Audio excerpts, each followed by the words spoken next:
Describing his state of inner illumination on one occasion, Sachal exclaimed, "It was like the coming of the sea into the picture."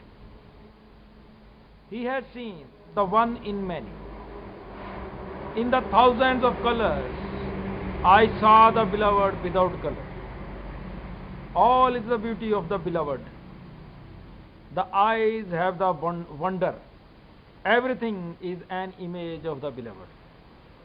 He felt that God was the eternal man.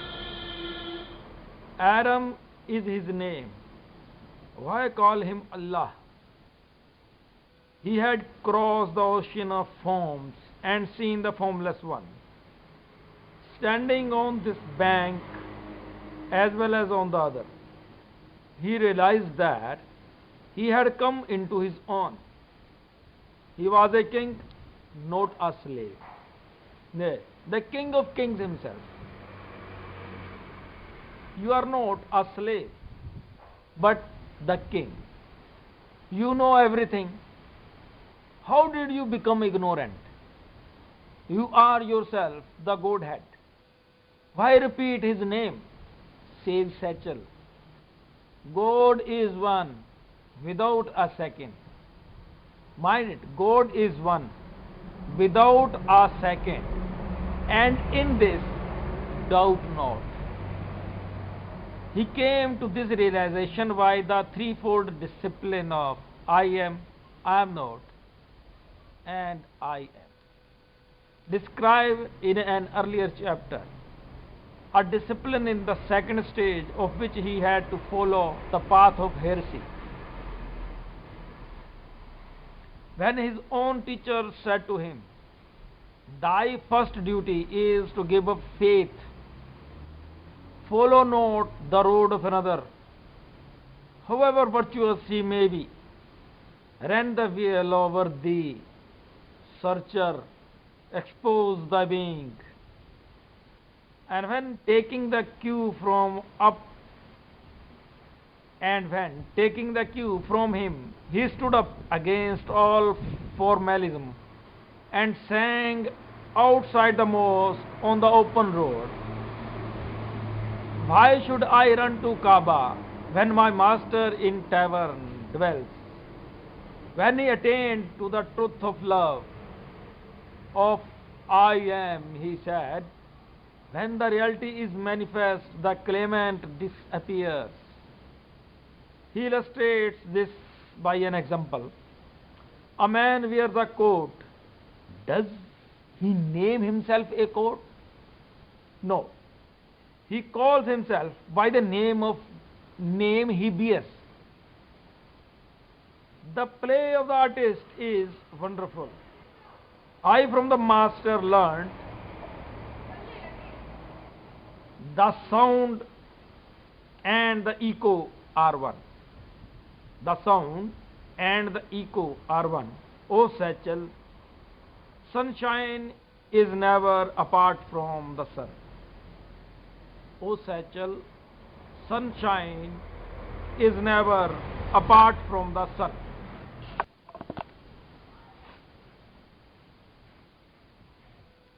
In a beautiful song he sings, "The dearly beloved is in the heart. The nightingale is in the garden of the body. The ocean of love is within. Look for the beloved deep down in your own self. The flowers are in the garden. The moon, too, is in that garden," says Sachal. The beloved has been known at last. I saw him in my own heart, robed in the radiance. He came within the ken of my consciousness. Sachal sometimes employed the medium of Urdu, Punjabi, at other times Saraiki, and again more frequently Sindhi to express himself.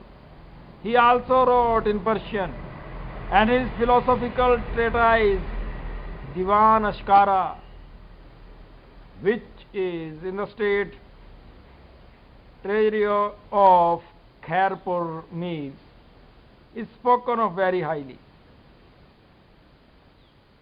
He was thus a poet cum philosopher. It would be, however, more correct to say that he was lyric in the hands of his master, who played on the instrument as the spirit moved him. What am I? Oh, what am I? At times I think myself a marionette. Again, at times, the thread that moves the kite. Am I the fountain filled by the clouds? Or am I the reflection of the sun in the pool? What was I there? Am I here? Alas, the waves hide the sea, and raging storms did blow. Thus I earned shocks of pain. Ah, I see. I left one house to come to another. But the wave in the sea re-becomes the sea. None lighted the candle to see the sun. All light is of the sun. They understood this and saw the sun. Many and the one are same, as drops are of the rain. The master thus spake, through him called Sachal. He for whom I sought the readers of the stars.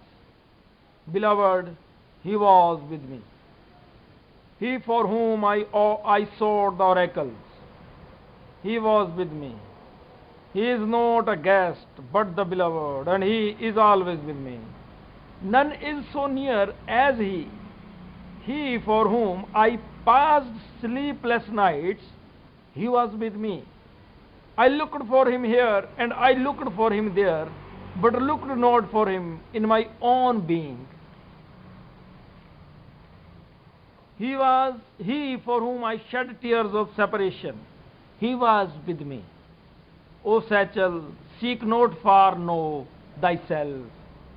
O Sachal, seek not far, know thyself. For he for whom I was gathering presents, he was with me. Towards the end of his life, on which the curtain fell in 1829, Sachal seemed to believe that when the hour for going to the tryst strikes, the beloved Punnu will of his own accord come to Sasi, that there was no need for the strenuous, self-conscious forcing of one's steps on the path leading to the tryst of truth. The burden of the final stage of his self-realization is contained in the following song, which is to be heard on almost everyone's lips in Sindh. We have seen Kaaba in the heart. What need is there to go to Kaaba, Makkah? My mind is the mosque. Why then worship in a separate shrine?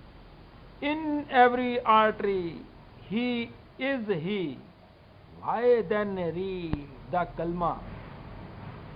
My Punhal will come to me of his own accord. Why go to cage? Sachal is smitten already with love. Why should he strike himself then with a knife?